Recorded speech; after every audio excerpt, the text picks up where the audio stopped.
My name is Joe Franquinha. I am the manager here at Crest Hardware, and I am the curator and producer for Crest Fest and the Crest Hardware Art Show. My name is Manuel Franquinha. My brother Joe and I started the hardware and garden business about 47 years ago. Okay, and it's been fun ever since.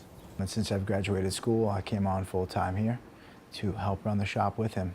I'm just trying to be, for this generation of customers, what my dad has been for the past couple generations of customers, someone who they can depend on not only for the right products, but for our creativity. There's so many different faces that walk through this door, artists or otherwise. That's what makes this hardware art show so much fun. It's bringing the gallery experience to them. It takes it out of a white box and it puts it in a toolbox. It's just this like 7,500 square feet of product and stuff mixed in, and light bulbs and artwork. And my dad always puts it best, the only way you can tell the difference between what's hardware and what's art is the price tag. Art has always been in the eyes of the beholder. We're fortunate that we have a lot of beholders and we have a lot of people that have a wide concept of art. It's like part Easter egg hunt, part art show, part hardware store. Even here, it's like you're not even sure if the toilet seat is the art or the spaceman. There's a bunch of guns there next to the, they're guns, that's the art part though, they're not selling guns. But that they're next to jigsaws? Yeah, that's a gold-plated, that's artwork. I remember years ago when it first started, I mean, they really revived it again. I love it that the tradition got maintained because it's kind of an old school Williamsburg thing. It's before the neighborhood got invaded by hipsters and it was artists here. This is my first Crest Fest.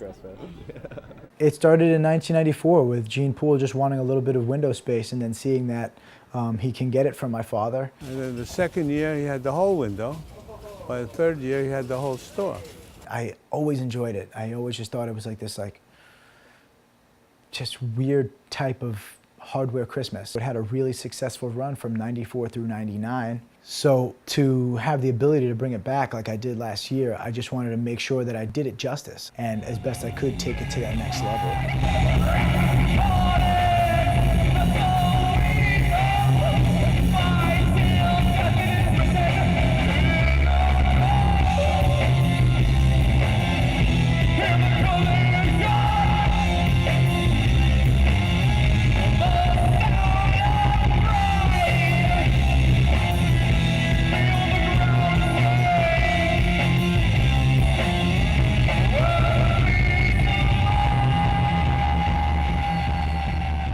DJs that were involved in the festivities going on in the Garden Center were tremendous.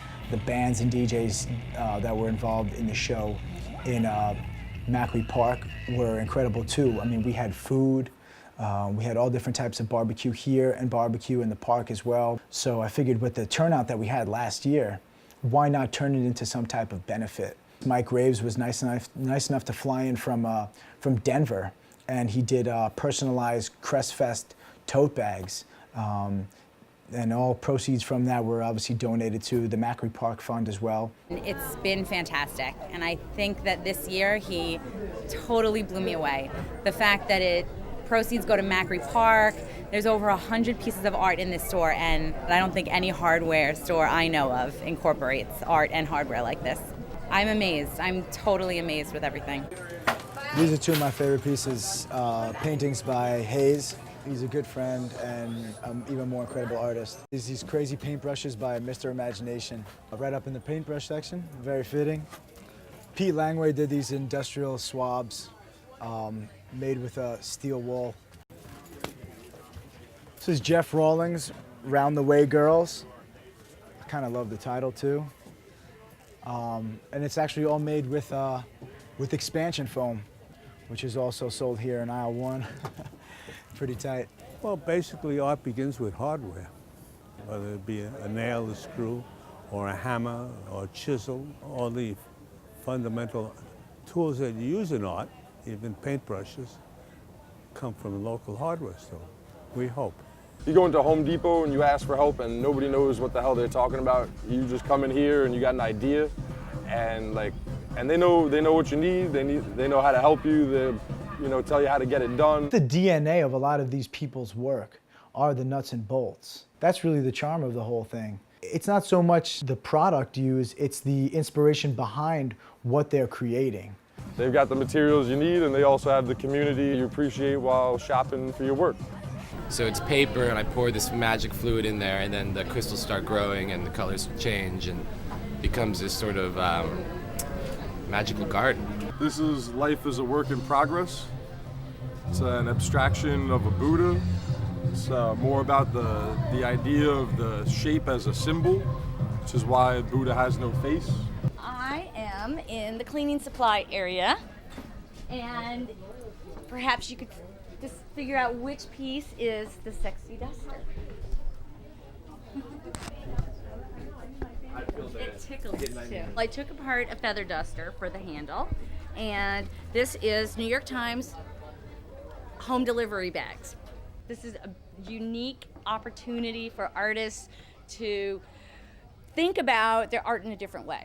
Wendy Klemperer's different animal sculptures that she has in Macri Park are just tremendous, tremendous work. You can almost envision a new skin on top of these animals that really helps you see the bigger picture. Annie Powers did a really great painting of Jasper John's Savarin coffee can with all the paintbrushes in it. It's her personal nod to this artist, but it's also a nod to, you know, the weekend warrior. A good amount of the artists are from Brooklyn. There's one actually from Munich, Germany. Yeah, I was just reviewing some pieces online and I saw these two like graphically designed renderings. I was like, these are beautiful. So from New York to Massachusetts to Munich. Once again, beautiful event, Dude, thank great you. community Yo, event. your pants are a hit, dude. Well, you are the hit in the neighborhood, brother. You are the hit in the neighborhood. So it was a really great start, and I think it's a good first stepping stone into making sure that this is something that goes on year in and year out. I'm excited to go back to the drawing board again in its off season and see how we can make it even more special next year. Despite the rain, people came through. You hear that? Proceeds will benefit this park. Wizardry's melting faces right now. Despite the rain, people are just coming out and just enjoying the day between the park, between the hardware store, just to celebrate art, community, and just bring it all together. So let's check out their next song.